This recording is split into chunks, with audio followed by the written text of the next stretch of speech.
नमस्ते सुहृदः।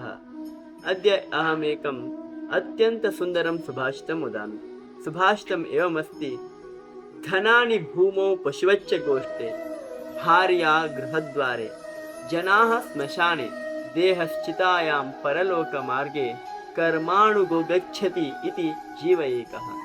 एतस्य ತಾತ್ಪರ್ಯಂ एवमस्ತಿ: ಮನುಷ್ಯನಿಗೆ ಆತನ ಜೀವನದಲ್ಲಿ ದುಡ್ಡು, ಸಂಪತ್ತು, ಭೂಮಿ, ಹಲವಾರು ಹೇನುಗಳು ಇರುತ್ತವೆ. ಅವನು ತನ್ನ ಜೀವಮಾನವಿಡೀ ಅನೇಕ ಜನರಿಗೆ ಉಪಕಾರವನ್ನು ಕೂಡ ಮಾಡಿರ್ತಾನೆ.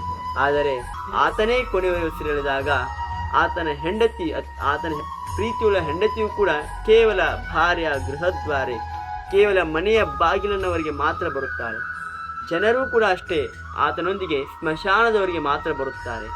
ಹಾಗಾದರೆ ಅವನ ಜೊತೆಗೆ ಕೊನೆವರೆಗೂ ಹೋಗುವುದೇನು ಎಂದು ಯೋಚಿಸಿದಾಗ ಆತನೊಂದು ಶರೀರವು ಕೂಡ ದೇಹಶ್ಚಿತಾಯ ಪರಲೋಕ ಮಾರ್ಗೆ, ಶರೀರವು ಕೂಡ ಆತನ ಸಮುದಾಯದ ಒಂದು ಆಧಾರದ ಮೇಲೆ ಅಗ್ನಿಯಲ್ಲಿಯೋ, ನೀರಿನಲ್ಲಿಯೋ, ಭೂಮಿಯಲ್ಲಿಯೋ ಕೂಡ ನಾಶವಾಗಿ ಹೋಗುತ್ತದೆ.